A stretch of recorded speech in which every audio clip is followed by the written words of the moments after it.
ಆತ್ಮೀಯ ವಿದ್ಯಾರ್ಥಿಗಳೇ, ಇವತ್ತು DSSC ಪೇಪರ್ 1ನಲ್ಲಿರುವಂತಹ ಅಧ್ಯಾಯ 2 ಯೂನಿಟ್ 2ದಲ್ಲಿ ಚಾಪ್ಟರ್ 7 ಇದೆ. ಎಮರ್ಜಿಂಗ್ ಇಶ್ಯೂಸ್ ಇನ್ ಕಲ್ಚರ್ ಅಂತ ಸಂಸ್ಕೃತಿ ಕುರಿತು ಹೊರಹೊಮ್ಮುತ್ತಿರುವಂತಹ ವಿವಾದಾಂಶಗಳನ್ನು ಕುರಿತು ಕಲಿಲಿಕ್ಕಿದೆ. ಅದರಲ್ಲಿ ಮೊದಲನೇದಾಗಿ ಕನ್ಸ್ಯೂಮರ್ ಕಲ್ಚರ್ ಅಂದರೆ ಏನು, ಹಾಗೆಯೇ ಚಿಲ್ಡ್ರನ್ ಆಸ್ ಕನ್ಸ್ಯೂಮರ್ಸ್ ಅಂತ ಅಂದರೆ ಗ್ರಾಹಕ ಸಂಸ್ಕೃತಿ ಅಂದರೆ ಏನು, ಗ್ರಾಹಕರಾಗಿ ಮಕ್ಕಳು ಹೇಗೆ ಹೊರಹೊಮ್ಮುತ್ತಿದ್ದಾರೆ, ಆಧುನಿಕ ಕಾಲದಲ್ಲಿ ಮಕ್ಕಳು ಹೇಗೆ ಗ್ರಾಹಕರಾಗ್ತಾ ಇದ್ದಾರೆ ಅನ್ನೋದ್ರ ಬಗ್ಗೆ ಕಲಿಲಿಕ್ಕಿದೆ. ಈ ಎರಡೂ ಟಾಪಿಕ್ಗಳನ್ನು ಈ ಒಂದು ವಿಡಿಯೋದಲ್ಲಿ ನಾನು ಕವರ್ ಮಾಡ್ತಾ ಇದ್ದೇನೆ. ಮೊದಲನೇದಾಗಿ ಬನ್ನಿ ಗ್ರಾಹಕ ಸಂಸ್ಕೃತಿ ಅಂದರೆ ಏನು ಅಂಥೇಳಿ ಅರ್ಥ ಮಾಡ್ಕೊಳ್ಳೋಣ. ಕನ್ಸ್ಯೂಮರ್ ಕಲ್ಚರ್ ಅಂತ ಕರಿತೇವೆ.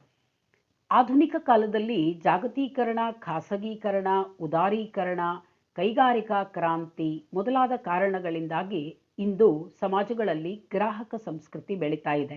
LPG ಅಂತ ಹೇಳ್ತೇವೆ, ಲಿಬರಲೈಸೇಷನ್, ಪ್ರೈವೇಟೈಸೇಷನ್ ಆ್ಯಂಡ್ ಗ್ಲೋಬಲೈಸೇಷನ್ ಅಂಥೇಳಿ. ಈ ಐಸೇಷನ್ಗಳಿಂದಾಗಿ ಇವತ್ತು ಜನರಲ್ಲಿ ಗ್ರಾಹಕ ಸಂಸ್ಕೃತಿ ಹೆಚ್ಚಾಗ್ತಾ ಇದೆ. ಗ್ರಾಹಕ ಸಂಸ್ಕೃತಿ ಅಂದರೆ ಕೊಳ್ಳುವಂತಹ ಸಂಸ್ಕೃತಿ, ವಸ್ತುಗಳನ್ನು ಕೊಳ್ಳುವಂತಹ ಕೊಳ್ಳುಬಾಕತನ ಅಂತಲೂ ಹೇಳ್ಬೋದು. ಅದು ಹೆಚ್ಚಾಗ್ತಾ ಇದೆ, ಗ್ರಾಹಕ ಸಂಸ್ಕೃತಿ ಹೆಚ್ಚಾಗ್ತಾ ಇದೆ ಅಂತ. ಈ ಗ್ರಾಹಕ ಸಂಸ್ಕೃತಿ ಒಂದು ಪ್ರಕಾರದ ಭೌತ ಸಂಸ್ಕೃತಿಯಾಗಿದ್ದು ಮಾರುಕಟ್ಟೆಗಳು ಇದನ್ನು ರೂಪಿಸ್ತದೆ. Consumer culture is a form of material culture facilitated by the market ಅಂತ. ಅಂದರೆ ನಿಮಗೆ ಗೊತ್ತಿರೋ ಹಾಗೆ ಸಂಸ್ಕೃತಿಯಲ್ಲಿ ಎರಡು ಪ್ರಕಾರಗಳಿದೆ, ಒಂದು ಭೌತಿಕ, ಇನ್ನೊಂದು ಅಭೌತಿಕ ಸಂಸ್ಕೃತಿ ಅಂತ. ಈ ಗ್ರಾಹಕ ಸಂಸ್ಕೃತಿ ಅನ್ನೋದು ಭೌತಿಕ ಸಂಸ್ಕೃತಿಯಲ್ಲಿ ಬರುತ್ತೆ. ಯಾಕೆ ಅಂದರೆ ಇದೆಲ್ಲ ವಸ್ತು ರೂಪಕ್ಕೆ ಸಂಬಂಧಪಟ್ಟಿದ್ದು, ಭೌತಿಕವಾದದ್ದು, ಖರೀದಿಗಳೆಲ್ಲ ವಸ್ತು ರೂಪದ್ದು, ಹಾಗಾಗಿ ಭೌತಿಕ ಸಂಸ್ಕೃತಿಗೆ ಸೇರ್ಪಡೆಯಾಗುತ್ತೆ. ಶಾನ್ ಗಿಮ್ಸ್ಲೆ ಅವರ ಪ್ರಕಾರ ಗ್ರಾಹಕ ಸಂಸ್ಕೃತಿಯು ಒಂದು ವ್ಯಾವಹಾರಿಕ ಪದವಾಗಿದ್ದು ಸಾಮಾಜಿಕ ಅಂತಸ್ತು, ಸಾಮಾಜಿಕ ಮೌಲ್ಯಗಳು ಮತ್ತು ಸಮುದಾಯ ಚಟುವಟಿಕೆಗಳು ವಸ್ತು ಮತ್ತು ಸೇವೆಗಳ ಅನುಭೋಗದ ಮೇಲೆ ಯಾವ ರೀತಿ ಪರಿಣಾಮ ಬೀರುತ್ತವೆ ಎಂಬುದನ್ನು ವಿವರಿಸುತ್ತದೆ ಅಂತ. ಅಂದರೆ ಇಲ್ಲಿ ಗ್ರಾಹಕ ಸಂಸ್ಕೃತಿ ಅಂದರೆ ಏನು ಅನ್ನೋದನ್ನು ಹೇಳಿದರೆ ಇದೊಂದು ವ್ಯಾವಹಾರಿಕ ಪದ ಅಂತ. ಯಾಕೆ ಅಂದರೆ ವ್ಯಾಪಾರಕ್ಕೆ ಸಂಬಂಧಪಟ್ಟಿದ್ದು. ಇಲ್ಲಿ ಗ್ರಾಹಕ ಮತ್ತು ಮಾರಾಟಗಾರ ಮತ್ತು ಗ್ರಾಹಕನಿಗೆ ಸಂಬಂಧಪಟ್ಟಂತಹ ಒಂದು ಪದ ಇದು ಗ್ರಾಹಕ ಸಂಸ್ಕೃತಿ ಅನ್ನೋದು. ಇದು ಗ್ರಾಹಕ ಸಂಸ್ಕೃತಿ ಅನ್ನೋದು ಒಂದು ವ್ಯಾವಹಾರಿಕ ಪದವಾಗಿದ್ದು ಸಾಮಾಜಿಕ ಅಂತಸ್ತು, ಸಾಮಾಜಿಕ ಮೌಲ್ಯಗಳು ಮತ್ತು ಸಮುದಾಯದ ಚಟುವಟಿಕೆಗಳು ಅಲ್ಲದೆ ವಸ್ತು ಮತ್ತು ಸೇವೆಗಳ ಅನುಭೋಗದ ಮೇಲೆ ಯಾವ ರೀತಿ ಪರಿಣಾಮ ಬೀರುತ್ತೆ, ಈ ಎಲ್ಲ ವಿಷಯಗಳು ಅಂದರೆ ಒಬ್ಬ ವ್ಯಕ್ತಿಯ ಸಾಮಾಜಿಕ ಅಂತಸ್ತು, ಸಮಾಜದ ಮೌಲ್ಯಗಳು ಮತ್ತು ಸಮುದಾಯದಲ್ಲಿರುವ ಚಟುವಟಿಕೆಗಳು ಅಲ್ಲಿ ಇರುವಂತಹ ವಸ್ತುಗಳ ಮೇಲೆ ಮತ್ತು ಸೇವೆಗಳ ಅನುಭೋಗದ ಮೇಲೆ ಯಾವ ರೀತಿ ಪರಿಣಾಮ ಬೀರುತ್ತವೆ ಅನ್ನೋದನ್ನು ಗ್ರಾಹಕ ಸಂಸ್ಕೃತಿ ನಮಗೆ ವಿವರಿಸ್ತದೆ ಅಂತ. Consumer culture can be broadly defined as a culture where social status, values and activities are centered on the consumption of goods. ಹೀಗೆ ಗ್ರಾಹಕ ಸಂಸ್ಕೃತಿಯು ಬಂಡವಾಳಶಾಹಿ ಆರ್ಥಿಕತೆಯಲ್ಲಿ ಗ್ರಾಹಕನು ಹಣವನ್ನು ಖರ್ಚು ಮಾಡಿ ಹೇಗೆ ವಸ್ತುಗಳನ್ನು ಖರೀದಿಸುವ ಜೀವನ ಶೈಲಿಯನ್ನು ಹೊಂದಿರುತ್ತಾನೆಂಬುದನ್ನು ವಿವರಿಸ್ತದೆ. ಇದು ಗ್ರಾಹಕ ಸಂಸ್ಕೃತಿ ಅಂದರೆ ಅವನ ಜೀವನ ಶೈಲಿ, ವಸ್ತುಗಳನ್ನು, ಹೊಸ ಹೊಸ ವಸ್ತುಗಳನ್ನು ಖರೀದಿಸುವಂತಹ ಜೀವನ ಶೈಲಿಯನ್ನು ಗ್ರಾಹಕ ಸಂಸ್ಕೃತಿ ಅಂತಾರೆ. ಗ್ರಾಹಕರಾಗಿ ನಾವು ಹೇಗೆ ಹೊರಹೊಮ್ತಾ ಇದ್ದೇವೆ, ಗ್ರಾಹಕರಾಗಿ ನಾವು ಹೇಗೆ ಬೆಳವಣಿಗೆ ಆಗ್ತಾ ಇದ್ದೇವೆ ಅನ್ನೋದನ್ನು ಸೂಚಿಸೋದೇ ಗ್ರಾಹಕ ಸಂಸ್ಕೃತಿ ಅಂತ ಹೇಳಬಹುದು. ಈ ಗ್ರಾಹಕ ಸಂಸ್ಕೃತಿಯ ಸೃಷ್ಟಿಕರ್ತರು ಯಾರು ಹಾಗಾದರೆ? So creators of consumer culture ಅಂದರೆ ಹೂ ಕ್ರಿಯೇಟ್ಸ್ ಕನ್ಸ್ಯೂಮರ್ ಕಲ್ಚರ್ ಅಂತ. ಜನರಲ್ಲಿ ಗ್ರಾಹಕ ಸಂಸ್ಕೃತಿಯನ್ನು ಹುಟ್ಟುಹಾಕೋರು ಯಾರು ಅಂತ ನೋಡೋದಾದರೆ, ಸಾಮಾನ್ಯವಾಗಿ ಜನರಲ್ಲಿ ಈ ಗ್ರಾಹಕ ಸಂಸ್ಕೃತಿಯನ್ನು ಬೆಳೆಸುವಲ್ಲಿ ಮಾರುಕಟ್ಟೆ ಅರ್ಥವ್ಯವಸ್ಥೆಯಲ್ಲಿನ ಕೆಲವು ನಿಯೋಗಿಗಳು ಮತ್ತು ಕೆಲವು ವ್ಯಕ್ತಿಗಳು ಬಹಳ ಪ್ರಮುಖ ಪಾತ್ರವನ್ನು ವಹಿಸ್ತಾರೆ. ನಮ್ಮಲ್ಲಿ ಜನರಲ್ಲಿ ಅಂದರೆ ನಮ್ಮಲ್ಲಿ ಗ್ರಾಹಕ ಸಂಸ್ಕೃತಿಯನ್ನು ಅಂದರೆ ಕೊಳ್ಳುವಿಕೆಯನ್ನು ಹುಟ್ಟುಹಾಕಲಿಕ್ಕೆ, ವಸ್ತುಗಳನ್ನು ಕೊಳ್ಳಬೇಕು ಅನ್ನುವ ಮನೋಭಾವವನ್ನು ಹುಟ್ಟುಹಾಕಲಿಕ್ಕೆ ಯಾರು ಕಾರಣರು, ಸೃಷ್ಟಿಕರ್ತರು ಯಾರು ಅಂದರೆ ಮಾರುಕಟ್ಟೆಯಲ್ಲಿರುವಂತಹ ಅರ್ಥವ್ಯವಸ್ಥೆಯಲ್ಲಿನ ಕೆಲವು ನಿಯೋಗಿಗಳು, ಏಜೆನ್ಸೀಸ್ ಅಂತ. ಕೆಲವು agencies and some individuals they play important role to develop consumer culture in individual. ಮೊದಲನೇದಾಗಿ ಯಾರಪ್ಪ ಅಂತ ನೋಡೋದಾದರೆ ಮ್ಯಾನೇಜರ್ಸ್. ಪ್ರತಿಯೊಂದು ಕಂಪನಿಯ ಮ್ಯಾನೇಜರ್ಗಳೇನಿರ್ತಾರೆ ಅವರು ಜನರಲ್ಲಿ ಗ್ರಾಹಕ ಸಂಸ್ಕೃತಿ ಬೆಳೆಯಲಿಕ್ಕೆ ಕಾರಣ ಆಗ್ತಾರೆ. ಎರಡನೇದಾಗಿ ಮಾರಾಟಗಾರರು, ಸೆಲ್ಲರ್ಸ್, ವಸ್ತುಗಳನ್ನು ಮಾರಾಟ ಮಾಡುವವರು, ಸೇಲ್ಸ್ಮನ್ಗಳಾಗಲಿ ಅಥವಾ ಅಂಗಡಿಯಲ್ಲಿಟ್ಕೊಂಡು ಮಾರಾಟ ಮಾಡುವವರಾಗಲಿ ನಮ್ಮಲ್ಲಿ ಗ್ರಾಹಕ ಸಂಸ್ಕೃತಿಯನ್ನು ಹುಟ್ಟಾಕ್ತಾರೆ. ಮೂರನೇದಾಗಿ ಜಾಹೀರಾತುದಾರರು, ಹೊಸ ಹೊಸ ಜಾಹೀರಾತುಗಳನ್ನು ನೀಡುವ ಮೂಲಕ ವಸ್ತುಗಳನ್ನು ಖರೀದಿಸುವಂತಹ ಒಂದು ಉತ್ಸುಕತೆಯನ್ನು ಜನರಲ್ಲಿ ತುಂಬುತ್ತಾರೆ. ಅತ್ಯಂತ ಮಹತ್ವವಾದದ್ದು ಅಂದರೆ ಸಮೂಹ ಮಾಧ್ಯಮಗಳು. ಎಲ್ಲರಿಗೂ ಗೊತ್ತಿರೋ ಹಾಗೆ mass media is a main component which develops consumer culture among people. ಜನರಲ್ಲಿ ಹುಟ್ಟುಹಾಕಲಿಕ್ಕೆ, ಗ್ರಾಹಕ ಸಂಸ್ಕೃತಿ ಬೆಳೀಲಿಕ್ಕೆ ಮಾಧ್ಯಮಗಳೇ ಕಾರಣ. ಯಾಕೆ ಅಂದರೆ ಮಾಧ್ಯಮಗಳಲ್ಲಿ ಬರುವಂತಹ ಹೊಸ ಹೊಸ ವಸ್ತುಗಳ ಜಾಹೀರಾತುಗಳನ್ನು ನೋಡಿ ಜನರು ಆಕರ್ಷಿತರಾಗಿ ವಸ್ತುಗಳನ್ನು ಕೊಂಡುಕೊಳ್ಳುವ ಮನೋಭಾವವನ್ನು ಬೆಳೆಸ್ಕೊಳ್ತಾರೆ. ಈ ಬಂಡವಾಳಶಾಹಿ ಆರ್ಥಿಕ ವ್ಯವಸ್ಥೆ ಏನಿದೆ ಇದು ಕೂಡ ಗ್ರಾಹಕ ಸಂಸ್ಕೃತಿಯನ್ನು ಸೃಷ್ಟಿಸುವಲ್ಲಿ ಮುಖ್ಯ ಪಾತ್ರ ವಹಿಸ್ತಾ ಇದೆ. Capitalism also play an important role in creating consumer culture. ಹೊಸ ವಸ್ತುಗಳನ್ನು ಖರೀದಿಸಬೇಕೆಂಬ ಮನೋಭಾವವನ್ನೇ ಗ್ರಾಹಕ ಸಂಸ್ಕೃತಿ ಅಂತ ಕರೀತಾರೆ. It is consumer culture is nothing but wish for buying new things. ಹೊಸ ಹೊಸ ವಸ್ತುಗಳನ್ನು ಖರೀದಿಸಬೇಕು ಅನ್ನೋ ಮನೋಭಾವ ನಮ್ಮಲ್ಲಿ ಗ್ರಾಹಕ ಸಂಸ್ಕೃತಿಯನ್ನು ಹೆಚ್ಚು ಹೆಚ್ಚು ಹುಟ್ಟಾಕ್ತಾ ಇದೆ. ಟಿ ವಿಯಲ್ಲಿ ಹೊಸ ಹೊಸ ವಸ್ತುಗಳನ್ನು ನೋಡ್ತೀವಿ, ಅವುಗಳನ್ನು ನೋಡಿದ ತಕ್ಷಣ ಕೊಂಡ್ಕೊಳ್ಬೇಕು ಅನ್ನೋ ಏನೋ ಆಸೆ ಹುಟ್ಟತ್ತಲ್ಲ, ಆ ಆಸೆ ಅಥವಾ ಆ ಮನೋಭಾವವೇ ನಮ್ಮಲ್ಲಿ ಗ್ರಾಹಕ ಸಂಸ್ಕೃತಿ ಹೆಚ್ಚಾಗಲಿಕ್ಕೆ ಮತ್ತೊಂದು ಕಾರಣ ಅಂತ. ಸೊ ಈ ಎಲ್ಲ ಅಂಶಗಳು ವ್ಯಕ್ತಿಯಲ್ಲಿ ಗ್ರಾಹಕ ಸಂಸ್ಕೃತಿಯನ್ನು ಸೃಷ್ಟಿ ಮಾಡಲಿಕ್ಕೆ ಕಾರಣಗಳು ಅಂತಾನೆ ನಾವು ಹೇಳ್ಬೋದು. ಬನ್ನಿ ವಿದ್ಯಾರ್ಥಿಗಳೇ, ಈ ಗ್ರಾಹಕ ಸಂಸ್ಕೃತಿ ಹೆಚ್ಚು ಬೆಳೆಯೋದ್ರಿಂದ ಏನು ಪರಿಣಾಮಗಳಾಗುತ್ತೆ ಅಂತ. ಮನುಷ್ಯರಲ್ಲಿ, ಜನರಲ್ಲಿ ಕೊಂಡ್ಕೊಳ್ಬೇಕು, ಹೊಸ ಹೊಸ ವಸ್ತುಗಳನ್ನು ಖರೀದಿ ಮಾಡಬೇಕು ಅಂತ ಏನು ಮನೋಭಾವನೆ ಹುಟ್ಟುತ್ತದೆ ಅದನ್ನು ಗ್ರಾಹಕ ಸಂಸ್ಕೃತಿ ಅಂತ ಕರಿತೀವಿ. ಈ ಗ್ರಾಹಕ ಸಂಸ್ಕೃತಿ ಎರಡು ರೀತಿಯ ಪರಿಣಾಮಗಳನ್ನು ಉಂಟು ಮಾಡುತ್ತೆ ಜನರ ಮೇಲೆ. ಕೆಲವು ಒಳ್ಳೆಯ ಪರಿಣಾಮಗಳು ಆಗುತ್ತೆ, ಅದೇ ರೀತಿ ಕೆಲವು ಕೆಟ್ಟ ಪರಿಣಾಮಗಳು, ದುಷ್ಪರಿಣಾಮಗಳು ಆಗುತ್ತೆ. ಗ್ರಾಹಕ ಸಂಸ್ಕೃತಿ ಹೆಚ್ಚಾದ ಹಾಗೆ ವ್ಯಕ್ತಿಯ ಮೇಲೆ, ಸಮಾಜದ ಮೇಲೆ ದುಷ್ಪರಿಣಾಮಗಳೂ ಇದೆ. ಮೊದಲನೇದಾಗಿ ನೋಡೋಣ positive effects of consumer culture. ಗ್ರಾಹಕ ಸಂಸ್ಕೃತಿಯ ಸಕಾರಾತ್ಮಕ ಪರಿಣಾಮಗಳೇನು ಅಂತ. ಅಂದರೆ ಜನರಲ್ಲಿ ಗ್ರಾಹಕ ಸಂಸ್ಕೃತಿ ಹೆಚ್ಚಾಗೋದ್ರಿಂದ ಒಳ್ಳೆಯದೇನಾಗುತ್ತೆ, ಲಾಭಗಳೇನಾಗುತ್ತೆ ಅಂತ ನೋಡೋದಾದರೆ, ಮೊದಲನೇದಾಗಿ ಗ್ರಾಹಕ ಸಂಸ್ಕೃತಿಯು ಆರ್ಥಿಕ ಉತ್ಪಾದನೆಯನ್ನು ಹೆಚ್ಚು ಮಾಡುತ್ತೆ, ದೇಶದ ಆರ್ಥಿಕ ಅಭಿವೃದ್ಧಿಯಾಗತ್ತೆ ಮತ್ತು ಉದ್ಯೋಗಾವಕಾಶಗಳನ್ನು ಸೃಷ್ಟಿಸ್ತದೆ. ಯಾಕೆ ಅಂದರೆ ಹೊಸ ಹೊಸ ವಸ್ತುಗಳನ್ನು ಖರೀದಿ ಮಾಡೋದ್ರಿಂದ ದೇಶಕ್ಕೆ ಆರ್ಥಿಕ ಲಾಭ ಅಂತೂ ಆಗುತ್ತೆ, ಅದರ ಜೊತೆಗೆ ಉದ್ಯೋಗಾವಕಾಶಗಳ ಸೃಷ್ಟಿಯಾಗುತ್ತೆ. ಯಾಕೆ ಅಂದರೆ ಹೊಸ ಹೊಸ ಉದ್ಯೋಗಗಳನ್ನು ಹೊಸ ಹೊಸ ವಸ್ತುಗಳನ್ನು ತಯಾರು ಮಾಡಬೇಕು ಅಂದರೆ ಹೊಸ ಕಂಪನಿಗಳು ಪ್ರಾರಂಭವಾಗಬೇಕು, ಆ ಕಂಪನಿಗಳಲ್ಲಿ ಕೆಲಸಗಾರರಿಗೆ ಅವಕಾಶ ಸಿಗುತ್ತೆ, ಹಾಗಾಗಿ ಉದ್ಯೋಗಗಳು ಸೃಷ್ಟಿಯಾಗುತ್ತೆ. So consumer culture always increases economic output and it creates jobs. ಎರಡನೇದಾಗಿ ಗ್ರಾಹಕ ಸಂಸ್ಕೃತಿಯು ಕಂಪನಿ ಮತ್ತು ಉದ್ದಿಮೆಗಳ ಲಾಭವನ್ನು ಹೆಚ್ಚಿಸ್ತದೆ. ಉದ್ದಿಮೆಗಳು ಅಂದರೆ ಕಾರ್ಖಾನೆಗಳು ಅಂತ ಇಟ್ಕೊಳ್ಳಿ, ಮಿಲ್ಲುಗಳು, ಕಾರ್ಖಾನೆಗಳು. ಸೊ ಇಲ್ಲಿ ಗ್ರಾಹಕ ಸಂಸ್ಕೃತಿ ಕಂಪನಿಗಳ, ದೊಡ್ಡ ದೊಡ್ಡ ಕಂಪನಿಗಳ ಮತ್ತು ಉದ್ದಿಮೆಗಳ ಲಾಭವನ್ನು ವೃದ್ಧಿಸ್ತದೆ ಅಂತ. ನ್ಯಾಚುರಲಿ, ಸ್ವಾಭಾವಿಕವಾಗಿ ಹೊಸ ಹೊಸ ವಸ್ತುಗಳನ್ನು ಜನ ಖರೀದಿ ಮಾಡ್ತಾ ಇದ್ದ ಹಾಗೆ ಬೇಡಿಕೆಗೆ ಅನುಗುಣವಾಗಿ ಪೂರೈಕೆ ಮಾಡಲೇಬೇಕು ಕಂಪನಿಯವರು. ಹಾಗಾಗಿ ಪೂರೈಕೆ ಮಾಡಬೇಕು ಅಂದರೆ ಅವರ ಲಾಭ ದ್ವಿಗುಣವಾಗ್ತಾ ಹೋಗುತ್ತೆ. So consumer culture increases wealth of companies. ಮೂರನೇದಾಗಿ ಗ್ರಾಹಕ ಸಂಸ್ಕೃತಿಯು ಕಂಪನಿ ಮತ್ತು ಉದ್ದಿಮೆಗಳ ನಡುವೆ ಸ್ಪರ್ಧೆಯನ್ನು ಹೆಚ್ಚಿಸಿ ಬೆಲೆ ಸಮರದ ವಾತಾವರಣವನ್ನು ನಿರ್ಮಿಸುತ್ತದೆ. Price war ಪ್ರಾರಂಭವಾಗುತ್ತೆ. ಸೊ ಕಂಪನಿಗಳು ಮತ್ತು ಉದ್ದಿಮೆಗಳ ನಡುವೆ, ಸಣ್ಣ ಸಣ್ಣ ಉದ್ದಿಮೆಗಳು ಮತ್ತು ಕಂಪನಿಗಳ ನಡುವೆ ಬೆಲೆ ಸಮರ, ಯುದ್ಧನೇ ಪ್ರಾರಂಭವಾಗುತ್ತೆ. ಇದರಿಂದ ಗ್ರಾಹಕರು ಅಗ್ಗದ ಬೆಲೆಯಲ್ಲಿ ವಸ್ತು ಮತ್ತು ಸೇವೆಗಳನ್ನು ಪಡಿತಾರೆ.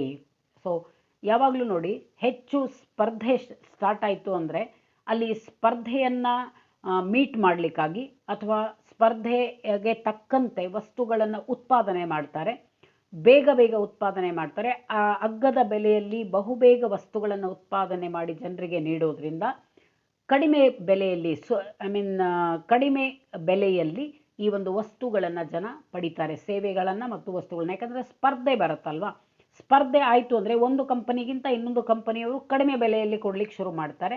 ಅಗ್ಗದ ಬೆಲೆಯಲ್ಲಿ ಗ್ರಾಹಕರಿಗೆ ವಸ್ತುಗಳು ಸಿಗಲಿಕ್ಕೆ ಪ್ರಾರಂಭವಾಗುತ್ತೆ. It increases competition among companies. So ಈ ಕಂಪನಿಗಳ ಒಂದು ಸೇವೆ ಮತ್ತು ಕಂಪನಿಗಳ ಉತ್ಪಾದನೆಯಲ್ಲಿ ಸ್ಪರ್ಧೆಯನ್ನು ಹುಟ್ಟುಹಾಕುತ್ತೆ ಗ್ರಾಹಕ ಸಂಸ್ಕೃತಿ. ಇನ್ನು ನಾಲ್ಕನೇದಾಗಿ, ಗ್ರಾಹಕ ಸಂಸ್ಕೃತಿಯು ನೀಡುವ ಲಾಭಗಳಿಂದ ಗ್ರಾಹಕರ ಜೀವನದ ಗುಣಮಟ್ಟ ಹೆಚ್ಚಾಗುತ್ತದೆ. It improves the quality of life of people. So ಗ್ರಾಹಕ ಸಂಸ್ಕೃತಿ ಹಲವಾರು ಲಾಭಗಳನ್ನು ನೀಡುತ್ತೆ. ಇದರಿಂದಾಗಿ ಗ್ರಾಹಕರ ಜೀವನದ ಗುಣಮಟ್ಟ ಹೆಚ್ಚಾಗುತ್ತೆ. Standard of life will be increased, quality of life will be increased ಅಂತ. ಅಂದರೆ ಸ್ಟ್ಯಾಂಡರ್ಡ್ ಆಫ್ ಲೈಫ್ ಅಥವಾ ಕ್ವಾಲಿಟಿ ಆಫ್ ಲೈಫ್ ಯಾಕೆ ಹೆಚ್ಚಾಗುತ್ತೆ ಅಂದರೆ, ಅಗ್ಗದ ಬೆಲೆಯಲ್ಲಿ ಹೊಸ ಹೊಸ ವಸ್ತುಗಳನ್ನು ಖರೀದಿ ಮಾಡಿ ಅವರೂ ಕೂಡ ಉತ್ತಮ ರೀತಿಯ ಜೀವನವನ್ನು ನಡೆಸಲಿಕ್ಕೆ ಸಾಧ್ಯವಾಗುತ್ತೆ. ಗ್ರಾಹಕರು ವಸ್ತುಗಳನ್ನು ಖರೀದಿಸುವಾಗ ಪರೋಕ್ಷವಾಗಿ ತೆರಿಗೆಯನ್ನು ನೀಡ್ತಾರೆ. ಪ್ರತಿಯೊಂದು ವಸ್ತುವಿಗೂ ತೆರಿಗೆ ಹಾಕ್ತಾರೆ. ಆ ತೆರಿಗೆ ಎಲ್ಲಿಗೆ ಹೋಗುತ್ತೆ? ಸರ್ಕಾರಕ್ಕೆ ಹೋಗುತ್ತೆ. ಹೀಗಾಗಿ ಸರ್ಕಾರದ ಆದಾಯ ಹೆಚ್ಚಾಗ್ತಾ ಇದೆ. ಜನರಲ್ಲಿ ಗ್ರಾಹಕ ಸಂಸ್ಕೃತಿ ಹೆಚ್ಚಾಗಿರೋದ್ರಿಂದ ಆಟೋಮ್ಯಾಟಿಕಲಿ ಸರ್ಕಾರದ ಆದಾಯ ಹೆಚ್ಚಾಗ್ತಾ ಇದೆ. ಇದೊಂದು ಲಾಭದಾಯಕವಾದಂತಹ ಪರಿಣಾಮ ಅಂತಲೇ ಹೇಳ್ಬೋದು. It increases revenue of the state or culture. So ಇವೆಲ್ಲ ಗ್ರಾಹಕ ಸಂಸ್ಕೃತಿಯಿಂದ ಆಗ್ತಾ ಇರುವಂತಹ ಸಕಾರಾತ್ಮಕ ಪರಿಣಾಮಗಳು ಅಂತಲೇ ಹೇಳ್ಬೋದು. ಬನ್ನಿ ಈಗ ಗ್ರಾಹಕ ಸಂಸ್ಕೃತಿಯಿಂದ ಏನು ನಕಾರಾತ್ಮಕ ಪರಿಣಾಮಗಳಾಗುತ್ತೆ ಅಂತ ನೋಡೋಣ. ಗ್ರಾಹಕ ಸಂಸ್ಕೃತಿಯ ನಕಾರಾತ್ಮಕ ಪರಿಣಾಮಗಳು ಅಥವಾ ಹಾನಿಗಳು ಅಂತ ಹೇಳ್ಬೋದು ನಾವು. Negative effects of consumer culture ಅಂತ, ಬ್ಯಾಡ್ ಎಫೆಕ್ಟ್ಸ್ ಅಂತ ಹೇಳ್ಬೋದು. ಗ್ರಾಹಕ ಸಂಸ್ಕೃತಿಯು ಜನರಲ್ಲಿ ಮಿತಿಮೀರಿ ಹೆಚ್ಚಿದಾಗ ಅದು ಪರಿಸರ ಮಾಲಿನ್ಯವನ್ನು ಉಂಟು ಮಾಡಿ ಜೀವ ಪರಿಸರದ ವ್ಯವಸ್ಥೆಯ ಅಸಮತೋಲನಕ್ಕೆ ಮತ್ತು ಸಂಪನ್ಮೂಲಗಳ ನಾಶಕ್ಕೆ ದಾರಿ ಮಾಡಿಕೊಡುತ್ತದೆ. Consumer culture causes more pollution and leads to depletion of resources. ನೋಡಿ, ಹೆಚ್ಚು ಹೆಚ್ಚು ವಸ್ತುಗಳನ್ನು ಖರೀದಿ ಮಾಡಬೇಕು, ಕೊಳ್ಳಬೇಕು ಅನ್ನೋ ಮನೋಭಾವ ನಮ್ಮ ಪರಿಸರವನ್ನು ಹಾಳು ಮಾಡ್ತಾ ಇದೆ, ಪರಿಸರ ಮಾಲಿನ್ಯವನ್ನು ಉಂಟು ಮಾಡ್ತಾ ಇದೆ. ಯಾಕೆಂದರೆ ಅಗ್ಗದ ಬೆಲೆಯಲ್ಲಿ ವಸ್ತುಗಳು ದೊರೀತಾ ಇರೋದ್ರಿಂದ ತಗೊಳ್ತಾರೆ, ಹಾಗೆಯೇ ಅವುಗಳನ್ನು ಬೇಗನೆ ನಾಶ ಮಾಡಿಬಿಡ್ತಾರೆ. ಸೊ ಇದರಿಂದಾಗಿ ಪರಿಸರ ಮಾಲಿನ್ಯ ಉಂಟಾಗ್ತಾ ಇದೆ. ಎರಡನೇದಾಗಿ, ಗ್ರಾಹಕರನ್ನು ಆಕರ್ಷಿಸಲಿಕ್ಕೆ ಕಂಪನಿಗಳು ಅಗ್ಗದ ಮತ್ತು ಉತ್ತಮ ತಂತ್ರಕ್ಕೆ ಮೊರೆ ಹೋಗ್ತಾ ಇದ್ದಾರೆ. Cheap and best. ಸಾಮಾನ್ಯವಾಗಿ ನೋಡಿ, ಗ್ರಾಹಕರು ನಾವು ಅಂಗಡಿಗೆ ಹೋಗಿ ವಸ್ತುಗಳನ್ನು ತಗೋಬೇಕು ಅಂದರೆ ಎಂತಹ ವಸ್ತುಗಳನ್ನು ಹುಡುಕ್ತೇವೆ? ಸಾಮಾನ್ಯವಾಗಿ which is cheap and which is best in quality ಅಂತ. ಕ್ವಾಲಿಟಿಯು, ಗುಣಮಟ್ಟವೂ ಚೆನ್ನಾಗಿರಬೇಕು, ಬೆಲೆಯೂ ಕಡಿಮೆ ಇರಬೇಕು ಅಂಥ ವಸ್ತುಗಳನ್ನೇ ಹುಡುಕ್ತೇವೆ ನಾವು. ಹಾಗಾಗಿ ಇವಾಗ ಏನು ಮಾಡ್ತಾ ಇದ್ದಾರೆ ಅಂದರೆ, ಗ್ರಾಹಕರನ್ನು ಹೆಚ್ಚು ಆಕರ್ಷಿಸಲಿಕ್ಕೆ ಕಡಿಮೆ ಬೆಲೆಯಲ್ಲಿ ಒಳ್ಳೆಯ ಗುಣಮಟ್ಟದ ವಸ್ತುಗಳನ್ನು ಮಾರಾಟಗಾರರು ಕೊಡ್ತಾ ಇದ್ದಾರೆ. ಇದರಿಂದ ಮಾರುಕಟ್ಟೆಯು ಅಗ್ಗದ ಆದರೆ ಕಳಪೆ ಗುಣಮಟ್ಟದ ವಸ್ತುಗಳಿಂದ ತುಂಬಿ ಹೋಗಿದೆ. ಬೇಗ ಬೇಗ ರೆಡಿ ಮಾಡಬೇಕು, ಚೀಪ್ ರೇಟಲ್ಲಿ ರೆಡಿ ಮಾಡಬೇಕು ಅಂದರೆ ಅಷ್ಟೊಂದು ಒಳ್ಳೆಯ ಕ್ವಾಲಿಟಿ ರೆಡಿ ಆಗ್ತಾ ಇಲ್ಲ. ಬೇಗ ಬೇಗ ರೆಡಿ ಮಾಡ್ತಾರೆ, ಅಗ್ಗದ ಗುಣಮಟ್ಟದ ಅಂದರೆ ಕಡಿಮೆ ಗುಣಮಟ್ಟದ ಒಂದು ವಸ್ತುಗಳು ತಯಾರಾಗ್ತಾ ಇದೆ. ಈ ಅಗ್ಗದ ವಸ್ತುಗಳನ್ನು ತಯಾರಿಸುವವರು ಉತ್ಪಾದನಾ ವೆಚ್ಚವನ್ನು ತಗ್ಗಿಸಬೇಕು, ಕಡಿಮೆ ಮಾಡಬೇಕು ಅಂದರೆ ಕೂಲಿಕಾರರಿಗೆ ಅಥವಾ ಕಾರ್ಮಿಕರಿಗೆ ಕಡಿಮೆ ಕೂಲಿಯನ್ನು ಕೊಡ್ತಾರೆ. ಬೇಗ ಬೇಗ ರೆಡಿ ಮಾಡಬೇಕು, ಹೆಚ್ಚು ಒತ್ತಡ ಹಾಕ್ತಾರೆ, ಕೂಲಿ ಕಡಿಮೆಯನ್ನು ಕೊಡ್ತಾರೆ. ಇದರಿಂದ ಕಾರ್ಮಿಕರ ಶೋಷಣೆ ಆಗ್ತಾ ಇದೆ. ಸೊ ಅಗ್ಗದ ಬೆಲೆಯಲ್ಲಿ ರೆಡಿ ಮಾಡಬೇಕು ಕಾರ್ಮಿಕರು, ಹಾಗೆಯೇ ಕಡಿಮೆ ಅವಧಿಯಲ್ಲಿ ಹೆಚ್ಚು ವಸ್ತುಗಳನ್ನು ಸಿದ್ಧಪಡಿಸಬೇಕು. ಹೀಗಾಗಿ ಕಾರ್ಮಿಕರ ಶೋಷಣೆ ಆಗ್ತಾ ಇದೆ. To attract customers, some companies create fake products cheaper in price and poorer in quality. Such companies, to bring down cost of production, gives less wages to workers. ಇಲ್ಲಿ ಕಾರ್ಮಿಕರಿಗೆ ನಷ್ಟ ಆಗ್ತಾ ಇದೆ, ಕಾರ್ಮಿಕರ ಶೋಷಣೆ ಆಗ್ತಾ ಇದೆ. ಕೊನೆಯದು ಅತ್ಯಂತ ಮಹತ್ವದ್ದು, last but not the least, very important one is it may develop use and throw culture. It has the use and throw culture has been already developed. ಬಳಸು ಮತ್ತು ಬಿಸಾಕು ಸಂಸ್ಕೃತಿಯನ್ನು ಈ ಗ್ರಾಹಕ ಸಂಸ್ಕೃತಿ ಬೆಳೆಸ್ತಾ ಇದೆ. ಇದರಿಂದ ಪರಿಸರ ಮಾಲಿನ್ಯ ಉಂಟಾಗ್ತಾ ಇದೆ. ಬಳಸು ಮತ್ತು ಬಿಸಾಕು ಎಷ್ಟು ಚೆನ್ನಾಗಿದೆ ನೋಡಿ. ಯೂಸ್ ಆ್ಯಂಡ್ ಥ್ರೋ ಎಲ್ಲರಿಗೂ ಗೊತ್ತಿದೆ. ಇವಾಗ ಎಂತಹ ವಸ್ತುಗಳು ಬರ್ತಾ ಇದೆ ಮಾರುಕಟ್ಟೆಗೆ ಅಂದರೆ ಯೂಸ್ ಆ್ಯಂಡ್ ಥ್ರೋ, ಉಪಯೋಗಿಸೋದು ಮತ್ತು ಅವುಗಳನ್ನು ಆಗಲೇ ನಾಶ ಮಾಡೋದು ಅಥವಾ ಬಿಸಾಕಿ ಬಿಡೋದು ಅಂತ ಹೇಳಿ. ಅಂತಹ ವಸ್ತುಗಳನ್ನೇ ಗ್ರಾಹಕರು ಕೂಡ ಹೆಚ್ಚು ಇಷ್ಟಪಡ್ತಾ ಇದ್ದಾರೆ. ಯಾಕೆ ಅಂದರೆ ಅಗ್ಗದ ಬೆಲೆಯಲ್ಲಿ ಸಿಗತ್ತೆ. ಹಾಗಾಗಿ ಅಂತಹ ವಸ್ತುಗಳನ್ನು ಇಷ್ಟಪಟ್ಟು ಅವುಗಳನ್ನೇ ಕೊಂಡ್ಕೊಳ್ತಾ ಇರೋದ್ರಿಂದ ಪರಿಸರಕ್ಕೆ ಹಾನಿಯಾಗ್ತಾ ಇದೆ, ಪರಿಸರ ಮಾಲಿನ್ಯ ಉಂಟಾಗ್ತಾ ಇದೆ. ಇವಾಗ ಊಟದ ತಟ್ಟೆಗಳಾಗಿರ್ಬೋದು, ಲೋಟಗಳಾಗಿರ್ಬೋದು ಪ್ಲಾಸ್ಟಿಕ್ ಮಯ ಆಗಿಬಿಟ್ಟಿದೆ. ಎಲ್ಲವನ್ನು ಊಟ ಮಾಡಿದ ತಕ್ಷಣ ಬಿಸಾಕ್ತೇವೆ. ಆ ಬಿಸಾಕಿದ್ದು ಪರಿಸರ ಮಾಲಿನ್ಯಕ್ಕೆ ಧಕ್ಕೆ ಉಂಟು ಮಾಡ್ತಾ ಇದೆ. So consumer culture may develop use and throw culture. May ಅನ್ನೋಕ್ಕಿಂತ ಇಲ್ಲಿ it has already been developed ಅಂತಲೇ ಹೇಳ್ಬೋದು. ಯೂಸ್ ಆ್ಯಂಡ್ ಥ್ರೋ ಕಲ್ಚರ್ ಬಂದುಬಿಟ್ಟಿದೆ ಇವಾಗ. ಇದು ಪರಿಸರಕ್ಕೆ ನಾಶವಾಗ್ತಾ ಇದೆ. It has created environment pollution. These are all negative effects of consumer culture. ಗ್ರಾಹಕ ಸಂಸ್ಕೃತಿಯ ನಕಾರಾತ್ಮಕ ಪರಿಣಾಮಗಳು ಅಂತ ಹೇಳ್ಬೋದು. ಈಗ ಇಷ್ಟೊತ್ತು ಗ್ರಾಹಕ ಸಂಸ್ಕೃತಿ ಅಂದರೆ ಏನು ಅಂತ ತಿಳ್ಕೊಂಡ್ವಿ. ನಾವು ಕಾಮನ್ ಆಗಿ ನಾವೆಲ್ಲರೂ ಗ್ರಾಹಕರಾಗಿದ್ದನ್ನು ನೋಡಿದ್ವಿ. ಆದರೆ ಈಗ ಇನ್ನೊಂದು ಹೊಸ ಪರಿಕಲ್ಪನೆ ಬಂದಿದೆ ಆಧುನಿಕ ಯುಗದಲ್ಲಿ, ಗ್ರಾಹಕರಾಗಿ ಮಕ್ಕಳು ಅಂತ, ಚಿಲ್ಡ್ರನ್ ಆಸ್ ಕನ್ಸ್ಯೂಮರ್ಸ್ ಅಂತ. ಅಂದರೆ ಬಹಳ ಆಸಕ್ತಿಯುತವಾದಂತಹ ಒಂದು ವಿಷಯ ಇದು. ಸಾಮಾನ್ಯವಾಗಿ ನಾವು ನೀವು ತಿಳ್ಕೊಳ್ಳೋದು ಯುವಜನತೆ ಅಥವಾ ವಯಸ್ಕರರು ಗ್ರಾಹಕರಾಗಿರ್ತೇವೆ ಅಂತ. ಆಧುನಿಕ ಯುಗದಲ್ಲಿ ಮಕ್ಕಳು ಕೂಡ ಕಡಿಮೆ ಸಂಖ್ಯೆಯಲ್ಲಿ ಏನು ಗ್ರಾಹಕರಿಲ್ಲ, ತುಂಬ ಒಳ್ಳೆಯ ದೊಡ್ಡ ಪ್ರಮಾಣದಲ್ಲಿ ಮಕ್ಕಳು ಗ್ರಾಹಕರಾಗಿ ಹೊರಹೊಮ್ತಾ ಇದ್ದಾರೆ. ಹಾಗಾಗಿ ಇದೊಂದು ಸಮಾಜಶಾಸ್ತ್ರದ ಆಸಕ್ತಿ ಕ್ಷೇತ್ರವಾಗಿ, ಅಧ್ಯಯನದ ಆಸಕ್ತಿ ಕ್ಷೇತ್ರವಾಗಿ ಹೊರಹೊಮ್ಮಿದೆ ಅಂತಲೇ ಹೇಳ್ಬೋದು ನಾವು. ಸೊ ಬನ್ನಿ ಇವಾಗ ಗ್ರಾಹಕರಾಗಿ ಮಕ್ಕಳು ಅನ್ನೋ ಟಾಪಿಕ್ ಬಗ್ಗೆ ಸ್ವಲ್ಪ ಮಾಹಿತಿಯನ್ನು ಪಡ್ಕೊಳ್ಳೋಣ. ಇಂದಿನ ಜಾಗತೀಕರಣದ ಜಗತ್ತಿನಲ್ಲಿ ಮಕ್ಕಳು ದೊಡ್ಡ ಗ್ರಾಹಕರಾಗಿ ಹೊರಹೊಮ್ತಾ ಇದ್ದಾರೆ. ಇದಕ್ಕೆ ಅವರ ಸಂಖ್ಯಾಬಲವೇ ಮುಖ್ಯ ಕಾರಣ ಅಂತ. ಅಂದರೆ ನಮ್ಮ ದೇಶದಲ್ಲಿ, ಇಡೀ ಜಗತ್ತಿನಲ್ಲಿ ಒಟ್ಟು ಜನಸಂಖ್ಯೆಯಲ್ಲಿ ಮಕ್ಕಳ ಸಂಖ್ಯೆ ತುಂಬ ಜಾಸ್ತಿ ಇದೆ ಇವಾಗ. ಅದಕ್ಕಾಗಿ ಅವರು ಹೆಚ್ಚು ಗ್ರಾಹಕರಾಗ್ತಾ ಇದ್ದಾರೆ ಅನ್ನೋದು ಒಂದು ಸರ್ವೆಯ ಅಂಕಿಅಂಶಗಳು ಹೇಳುತ್ತೆ. ನಾವು ಮಕ್ಕಳು ಅಂತ ಯಾರನ್ನ ಕರಿತೇವೆ? ಸಾಮಾನ್ಯವಾಗಿ 18 ವರ್ಷದೊಳಗಿರುವವರನ್ನ ಮಕ್ಕಳು ಅಂತ ಪರಿಗಣಿಸ್ತಾರೆ. ಯುನೈಟೆಡ್ ನೇಷನ್ಸ್ ಕನ್ವೆನ್ಷನ್ ಪ್ರಕಾರ 18 ವರ್ಷದ ಒಳಗಿನ ವ್ಯಕ್ತಿಯನ್ನ ಮಕ್ಕಳು, ಮಗು ಅಂತ ಪರಿಗಣಿಸ್ತಾರೆ. ಇಡೀ ಜಗತ್ತಿನಲ್ಲಿ ಇಂತಹ ಮಕ್ಕಳ ಸಂಖ್ಯೆ ಎಷ್ಟಿದೆ ಅಂದರೆ 2.2 ಬಿಲಿಯನ್ ಅಷ್ಟಿದೆ. ಭಾರತದಲ್ಲಿ ಈ ಸಂಖ್ಯೆ 472 ಮಿಲಿಯನ್, ದಶಲಕ್ಷದಷ್ಟಿದೆ. 472 ದಶಲಕ್ಷದಷ್ಟು ಒಟ್ಟು ಜನಸಂಖ್ಯೆಯಲ್ಲಿ ಮಕ್ಕಳೇ ಇದ್ದಾರೆ ಭಾರತ ದೇಶದಲ್ಲಿ. ಭಾರತದಲ್ಲಿ ಒಟ್ಟು ಮಕ್ಕಳ ಸಂಖ್ಯೆ 39%, ಒಟ್ಟು ಜನಸಂಖ್ಯೆಯ 39% ಮಕ್ಕಳಿದ್ದಾರೆ. ಇವರಲ್ಲಿ 6 ವರ್ಷದೊಳಗಿನ ಮಕ್ಕಳ ಸಂಖ್ಯೆಯು 29%. 6 ವರ್ಷದ 1 to 0 to 6 ಅಂತೇನು ಹೇಳ್ತೀವಲ್ವಾ, ಹುಟ್ಟಿದಾಗಿನಿಂದ 6 ವರ್ಷದವರೆಗೆ ನಾವು ತಗೊಂಡ್ರೆ 29% ಜನ ಟೋಟಲ್ ಪಾಪ್ಯುಲೇಷನ್ನಲ್ಲಿ ಮಕ್ಕಳೇ ಇದ್ದಾರೆ. Out of total population in India 29% are children. ಹೀಗಾಗಿ ಮಕ್ಕಳನ್ನು ಇಂದು ಬಹುದೊಡ್ಡ ಗ್ರಾಹಕ ಜನಸಂಖ್ಯೆ ಅಂಥೇಳಿ ನಮ್ಮ ಉದ್ದಿಮೆದಾರರು ಮತ್ತು ವ್ಯಾಪಾರಿಗಳು ಪರಿಗಣಿಸ್ತಾರೆ. ಆಧುನಿಕ ಕಾಲದಲ್ಲಿ ಮಕ್ಕಳು ಮತ್ತು ಪಾಲಕರು ಬಹುದೊಡ್ಡ ಗ್ರಾಹಕ ವರ್ಗವಾಗಿದ್ದಾರೆ. ಇಲ್ಲಿ ಪಾಲಕರನ್ನು ಯಾಕೆ ತಗೊಳ್ತೇವೆ ಅಂದರೆ 0 to 6 ಇಯರ್ಸ್ ಏನಿರ್ತಾರೆ ಆ ಮಕ್ಕಳಿಗಾಗಿ ವಸ್ತುಗಳನ್ನು ಖರೀದಿ ಮಾಡಲಿಕ್ಕೆ ಪಾಲಕರೇ ಗ್ರಾಹಕರಾಗಬೇಕು. 6ರಿಂದ ಮುಂದೆ 18 ವರ್ಷದವರೆಗೆ ಮಕ್ಕಳು ತಾವೇ ತಮಗಿಷ್ಟ ಬಂದ ವಸ್ತುಗಳನ್ನು ಕೊಂಡ್ಕೊಳ್ತಾರೆ. ಆದರೆ 6 ವರ್ಷದ ಒಳಗೆ ಚಿಕ್ಕ ಮಗುವಿದ್ದಾಗ ಆ ಮಗುವಿಗೆ ಏನು ಅವಶ್ಯಕತೆಯೋ ಅದನ್ನು ಪಾಲಕರು ಕೊಂಡ್ಕೊಳ್ಳೋದ್ರಿಂದ ಇಲ್ಲಿ ಮಕ್ಕಳು ಮತ್ತು ಪಾಲಕರು ಇಬ್ಬರನ್ನೂ ಬಹುದೊಡ್ಡ ಗ್ರಾಹಕ ವರ್ಗ ಅಂತ ಪರಿಗಣಿಸಲಾಗುತ್ತೆ. ಮಕ್ಕಳು ಮತ್ತು ಪಾಲಕರಿಬ್ಬರೂ ಅತ್ಯಧಿಕ ಗ್ರಾಹಕ ಶಕ್ತಿಯನ್ನು ಹೊಂದಿದ್ದಾರೆಂದು ಅಧ್ಯಯನಗಳು ನಮಗೆ ತಿಳಿಸಿಕೊಡುತ್ತೆ. ಸೊ ಮಕ್ಕಳು ಗ್ರಾಹಕರಾಗಿ ಬಹಳಷ್ಟು ಸಂಖ್ಯೆಯಲ್ಲಿ ಹೊರಹೊಮ್ಮುತ್ತಿದ್ದಾರೆ ಅಂತ. ಬನ್ನಿ ಇವಾಗ ಯಾಕೆ ಮಕ್ಕಳು ಗ್ರಾಹಕರಾಗ್ತಾ ಇದ್ದಾರೆ, ಕಾರಣಗಳನ್ನು ಅರ್ಥ ಮಾಡ್ಕೊಳ್ಳೋಣ. ಮಕ್ಕಳು ಗ್ರಾಹಕರಾಗ್ತಾ ಇರೋದಕ್ಕೆ ಕಾರಣಗಳು, ಚಿಲ್ಡ್ರನ್ ಆಸ್ ಕನ್ಸ್ಯೂಮರ್ಸ್, ಕಾಸಸ್ ಏನು ಅಂತ.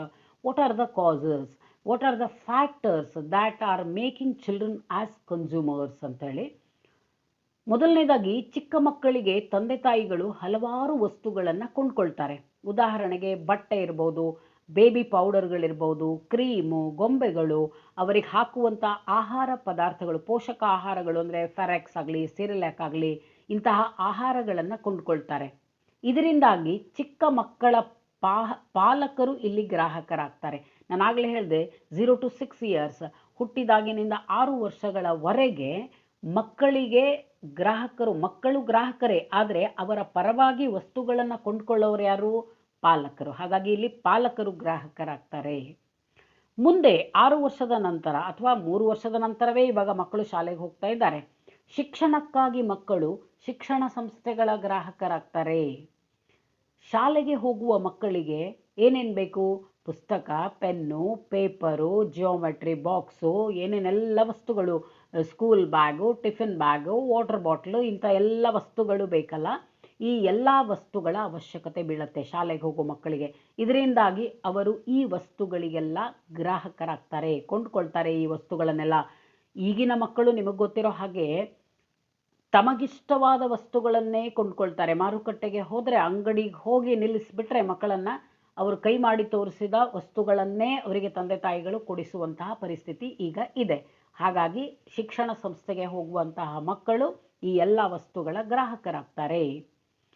ಮುಂದಿನ ನೋಡೋಣ. ವಯೋಮಾನಕ್ಕನುಗುಣವಾಗಿ ಮಕ್ಕಳು 18 ವರ್ಷದೊಳಗೆ ವಿವಿಧ ಲಸಿಕೆಗಳನ್ನು ತೆಗೆದುಕೊಳ್ಬೇಕಾಗತ್ತೆ. ಹೀಗಾಗಿ ಮಕ್ಕಳು ವೈದ್ಯಕೀಯ ಉತ್ಪನ್ನಗಳ ಗ್ರಾಹಕರಾಗಿದ್ದಾರೆ. ಮೆಡಿಸಿನ್ಸ್ ನೋಡಿ, 18 ವರ್ಷದ ಒಳಗೆ 15 ವರ್ಷದವರೆಗೆ ಸಾಮಾನ್ಯವಾಗಿ ಮಕ್ಕಳಿಗೆ ವಿವಿಧ ಲಸಿಕೆಗಳನ್ನು ಹಾಕಿಸ್ತಾರೆ. ಪೋಲಿಯೋ ಲಸಿಕೆ ಆಗಿರ್ಬೋದು, ಡೋಸಸ್ ಆಗಿರ್ಬೋದು, ವಿವಿಧ ಪ್ರಕಾರದ ಔಷಧಿಗಳನ್ನು ಮತ್ತು ಲಸಿಕೆಗಳನ್ನು ಹಾಕಿಸ್ತಾರೆ. ಹಾಗಾಗಿ ವೈದ್ಯಕೀಯ ವಸ್ತುಗಳ ಗ್ರಾಹಕರಾಗ್ತಾರೆ ಮಕ್ಕಳು. ಸಾಮಾನ್ಯವಾಗಿ ಮಕ್ಕಳು ಮನೆಯ ಇತರರಿಗಿಂತ ಹೆಚ್ಚಾಗಿ ಟಿ ವಿ ನೋಡ್ತಾರೆ, ಅದಂತೂ ಗ್ಯಾರಂಟಿ. ಮಕ್ಕಳಿಗಾಗಿಯೇ ಈ ಕೇಬಲ್ ನೆಟ್ವರ್ಕ್ನವರಾಗಿರ್ಬೋದು ಅಥವಾ ಡಿಶ್ ಹಾಕೋರಿರ್ಬೋದು, ಕಾರ್ಟೂನ್ ಚಾನೆಲ್ಗಳಿದೆ. ಮಕ್ಕಳಿಗಾಗಿಯೇ ಕಾರ್ಟೂನ್ ಚಾನೆಲ್ಗಳನ್ನು ಪ್ರಾರಂಭಿಸಲಾಗಿದೆ. ಮಕ್ಕಳ ಶಿಕ್ಷಣಕ್ಕಾಗಿ ಹಲವಾರು ಹೊಸ ಆನ್ಲೈನ್ ವೇದಿಕೆಗಳಿದೆ. ಶಿಕ್ಷಣಕ್ಕಾಗಿ ನೋಡಿ, ಎಷ್ಟೊಂದು ಜನ ಶಿಕ್ಷಣಕ್ಕಾಗಿ ಹೊಸ ಹೊಸ ಆ್ಯಪ್ಗಳನ್ನು, ಹೊಸ ಹೊಸ ಆನ್ಲೈನ್ ವೇದಿಕೆಗಳನ್ನು ಪ್ರಾರಂಭ ಮಾಡಿದ್ದಾರೆ. ಇವುಗಳಿಗೆಲ್ಲ ಮಕ್ಕಳು ಇವತ್ತು ಗ್ರಾಹಕರಾಗ್ತಾ ಇದ್ದಾರೆ. ಎಷ್ಟೋ ಮಕ್ಕಳು ಮೆಂಬರ್ಶಿಪ್ ತಗೊಳ್ತಾ ಇದ್ದಾರೆ, ಆನ್ಲೈನ್ ಶಿಕ್ಷಣ ಪಡ್ಕೊಳ್ತಾ ಇದ್ದಾರೆ. ಆನ್ಲೈನ್ ಕೋಚಿಂಗ್ ಆಗಲಿ, ಆನ್ಲೈನ್ ಟ್ಯೂಷನ್ಸ್ ಆಗಲಿ, ಅಥವಾ ಹೊಸ ಏನಾದರೂ ಸ್ಕಿಲ್ಸ್ ಕಲಿಯೋದಾಗಲಿ, ಕಂಪ್ಯೂಟರ್ ತರಬೇತಿಯನ್ನು ತಗೊಳ್ಳೋದಾಗಲಿ, ಎಲ್ಲವನ್ನು ಆನ್ಲೈನ್ ಮೂಲಕ ಮಕ್ಕಳು ಮಾಡ್ತಾ ಇದ್ದಾರೆ. ಈ ಎಲ್ಲ ಆನ್ಲೈನ್ ಕೋರ್ಸ್ಗಳ ಗ್ರಾಹಕರು ಮಕ್ಕಳು. ಹೀಗೆ ವಿವಿಧ ವಿಷಯಗಳಲ್ಲಿ ಮಕ್ಕಳು ಗ್ರಾಹಕರಾಗ್ತಾ ಇದ್ದಾರೆ.